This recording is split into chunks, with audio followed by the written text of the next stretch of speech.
Margaret Chandler was born in 1788. She is Elizabeth and Edward's fourth daughter. When she was 9 years old, she met a girl named Susan. They became best friends. As the years passed, they grew even closer. They were in love but could not marry. There was a man by the name of John J. Jones who found interest in Margaret. However, when he proposed, she declined. Margaret's heart was already set on someone else. Susan told her that she was arranged to marry. The lucky man was Roll Jefferson. They were married in 1815. After Susan was married, Margaret didn't get to see her as much. She had eventually went on to marry John in 1818. Despite their separate lives, the girls continued to write letters to each other. In those letters, Susan wrote how miserable her marriage was. Roll was cruel to her every day. She couldn't put up with it anymore.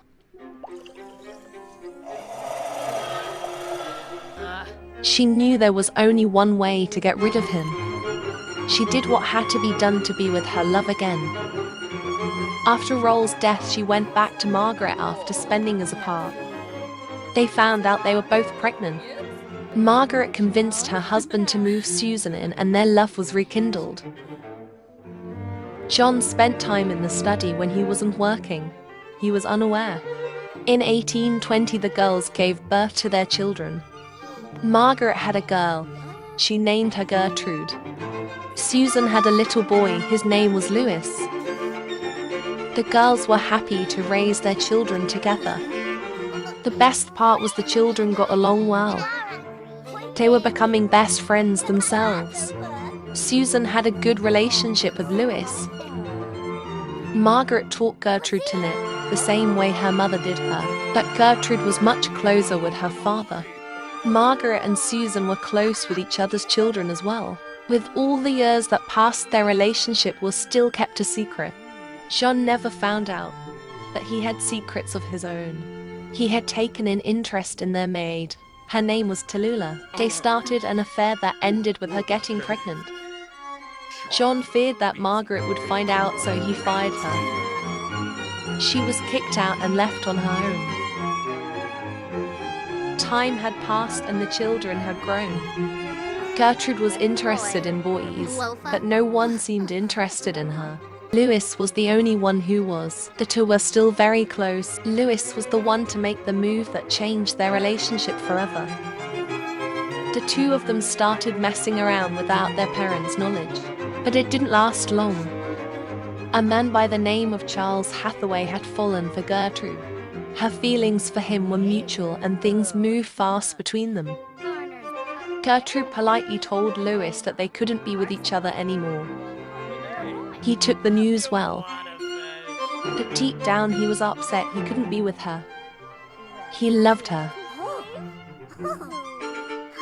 Later, in 1838, Charles and Gertrude were married. Charles moved her into his family's estate in a different city. Louis and Gertrude never stopped being friends. He eventually found someone special, but no one could compare to Gertrude. He moved to the same town as her so they could be close. As the years went on, Susan and Margaret had aged. Despite the grey hair and wrinkles, their love was still young. After John's death in 1840, they no longer had to hide their love. They spent the next 14 years together before their deaths in 1857. While Margaret was buried beside John, Susan was not far.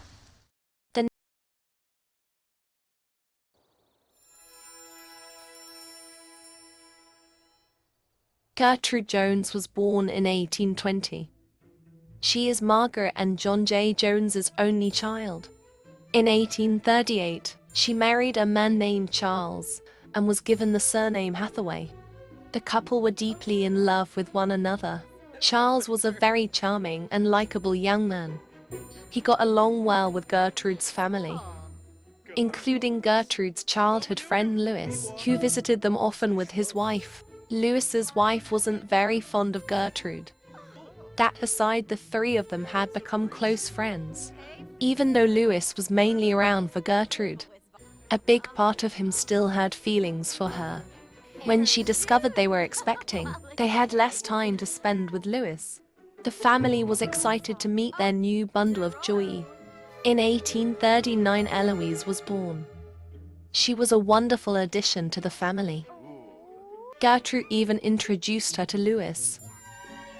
With the new baby around, both Gertrude and Charles were busy parenting. One night, Louis invited him out for drinks. As tired as he was, he agreed to spend some time outside the house. There were many women trying to flirt with him. Charles made it clear he wasn't interested. However, Louis later told Gertrude otherwise. He explained to her that Charles was unfaithful. She later confronted Charles about it. He told her the truth and assured her that he would never cheat on her. Charles later asked Louis why he would lie to Gertrude. Louis told him he misread the situation. After that, they didn't hear from him for a while. Gertrude was sad to not hear any word from her best friend. He wasn't even there when her father died in 1840. That same year, she had a son. His name was Henry. Louis had come around shortly after, but was distant. Later in 1842, Christopher was born. During that time, Louis had come to visit after almost a year of absence. It was then that he confessed that he still had feelings for her and wanted to be with her. Gertrude told him she didn't feel the same, and they should have never gotten together in the first place. Louis was infuriated to hear her say such words, and lashed out on her. His shouting caused Charles to see what was going on. He overheard everything. Despite what he heard, he confronted Louis about his behavior and told him to leave. Louis left without another word. That was the last time Gertrude ever saw him. Later, after they tucked the children in, Charles demanded an explanation. She told him they used to be together, but it meant nothing. The whole thing made them realize Louis was trying to break them up all along. Louis was not only her best friend, but he was family, and it hurt knowing his true intentions. Spending time with her children helped cheer her up. In 1844, they had another boy. They named him John, after her father. They were one big happy family.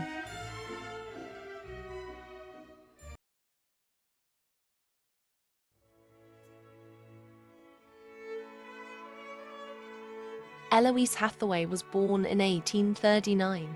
She is Gertrude and Charles Hathaway's first child. Elouise had a good childhood. Her parents always made sure she felt loved, especially since she was the only girl in the house. As a teenager, she found more interest in partying and spending time with friends. She always got along better with boys than girls. In 1857, she met a man named Anton. He was everything to her. There wasn't a day they wouldn't spend together. Their deep love for one another was real. But after months of nirvana, Anton disappeared. Around this time, Elouise discovered she was pregnant.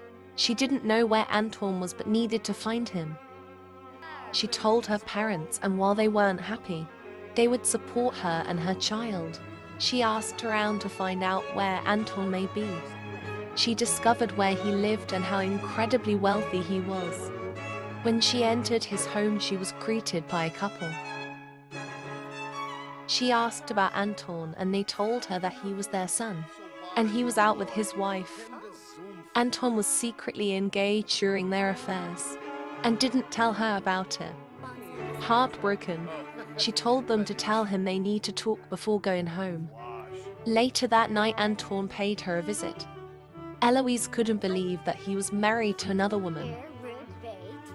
Anton explained that his parents arranged for the marriage, and that she was the one he truly loved. She didn't want to believe him. That when he begged her for forgiveness, she couldn't help giving him a second chance. They then went inside, where she told him that she was pregnant. Anton was devastated to hear it. he told her his parents could not find out about the baby, or they would never let her see them. Elouise promised not to tell, but hated that her child had to be kept a secret. All she wanted was to raise their baby together. As the months went by, Anton made time to visit her. Despite the circumstances, he still supported her. They were still madly in love, but sometimes it was just too much for her to handle. She was lucky to have her parents with her every step of the way. Anton wasn't there during her labor. It was her parents that helped deliver the baby.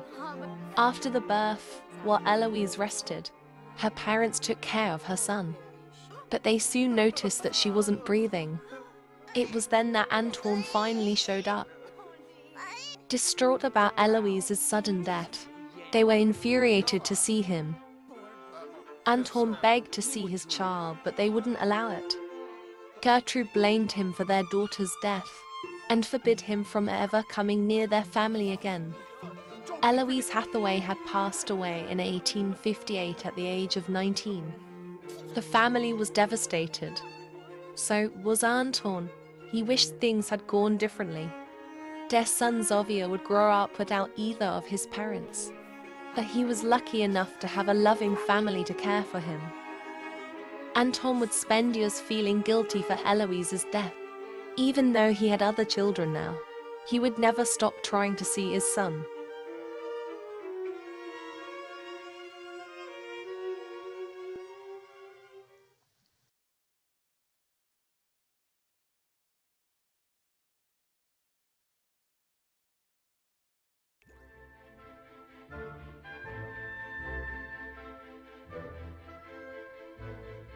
Henry Hathaway was born in 1840. He is Gertrude and Charles Hathaway's second child. As a boy, he was always competing with his brothers. They wanted to do everything he did, and they would follow him everywhere. It led to many fights and arguments. His father said it was because they looked up to him, much like he looked up to his sister. As their older brother, he had to set an example for them. It was his duty.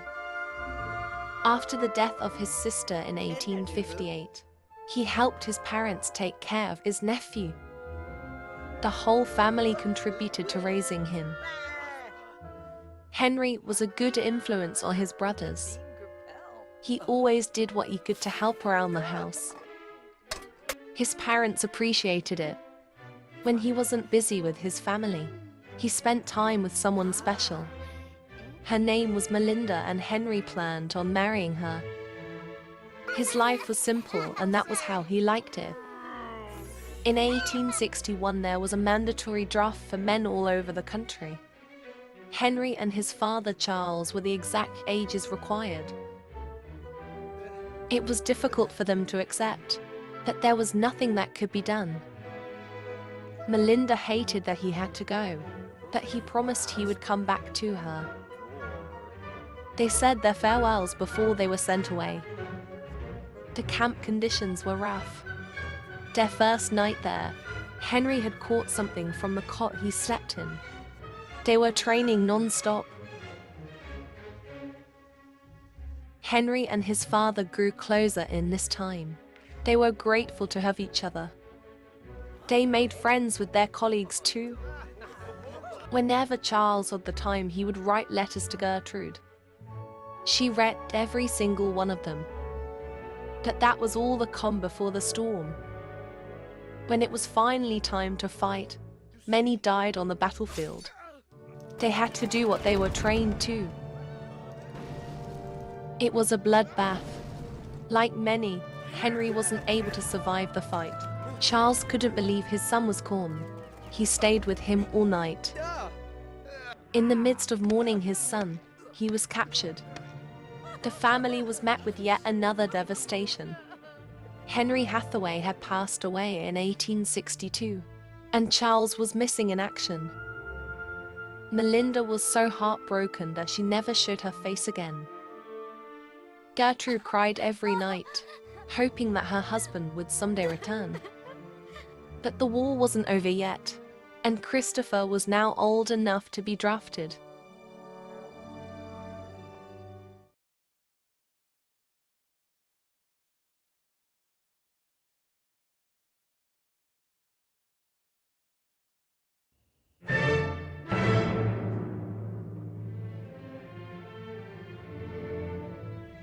Christopher Hathaway was born in 1842. He is Gertrude and Charles Hathaway's third child. Christopher always knew how to light up the room. He loved to goof around and have fun. There was never a dull moment in the house. But after his brother's death, it was hard to lighten the mood, especially since he was next to be drafted. When it was time for him to leave, he said his goodbyes.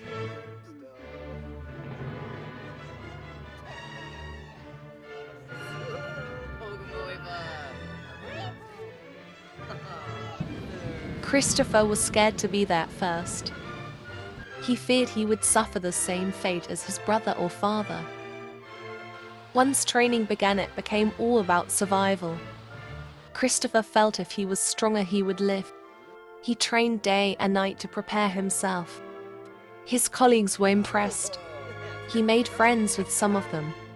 There was one individual that was more than a friend. His name was Tucker Hart. They were each other's escape. They kept their love a secret in fear of repercussion. Christopher had no problem killing on the battlefield. It was him or them. Without meaning to, he started to like it. It was going well until he found out Tucker didn't make it. Something changed in Christopher. He was tired of losing everyone he loved to the enemy. He wanted justice. So he sought it. But in the process, he lost himself. Without Tucker, the base was lonely. Christopher didn't talk to anyone anymore, because it seemed like all their fates were the same. In 1864, Christopher's little brother John was drafted. Christopher was relieved to see a familiar face, but he was worried for him. John was petrified himself. He wasn't a fighter. He would break down during their training. Christopher knew if his brother didn't improve, he would die on the field. He tried to toughen him up. He showed him how to defend himself, but he still wasn't trying hard enough. Christopher told John that he was a coward and he was going to die. When it was time for the final battle, Christopher did what good soldiers do. In doing so, he lost his sanity.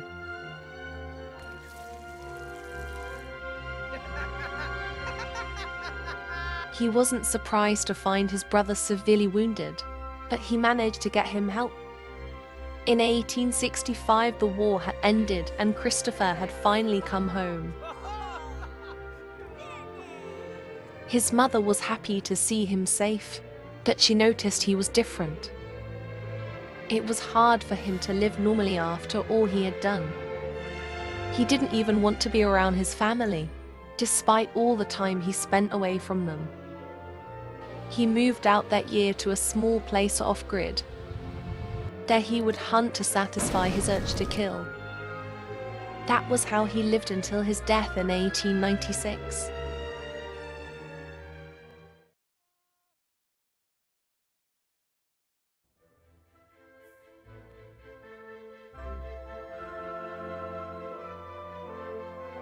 John Hathaway was born in 1844. He is Gertrude and Charles Hathaway's fourth child. When he was little, he was always following his older brothers. He was especially close with his brother Christopher, even though he was always poking fun at him. John couldn't handle being drafted. He was lucky to be stationed with his brother Christopher.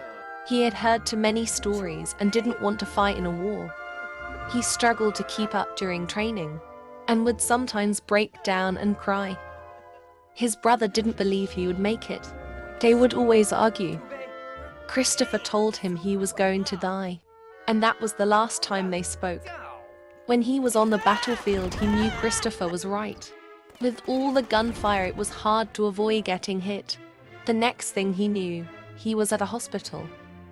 He didn't know how he got there, but he was scared and alone.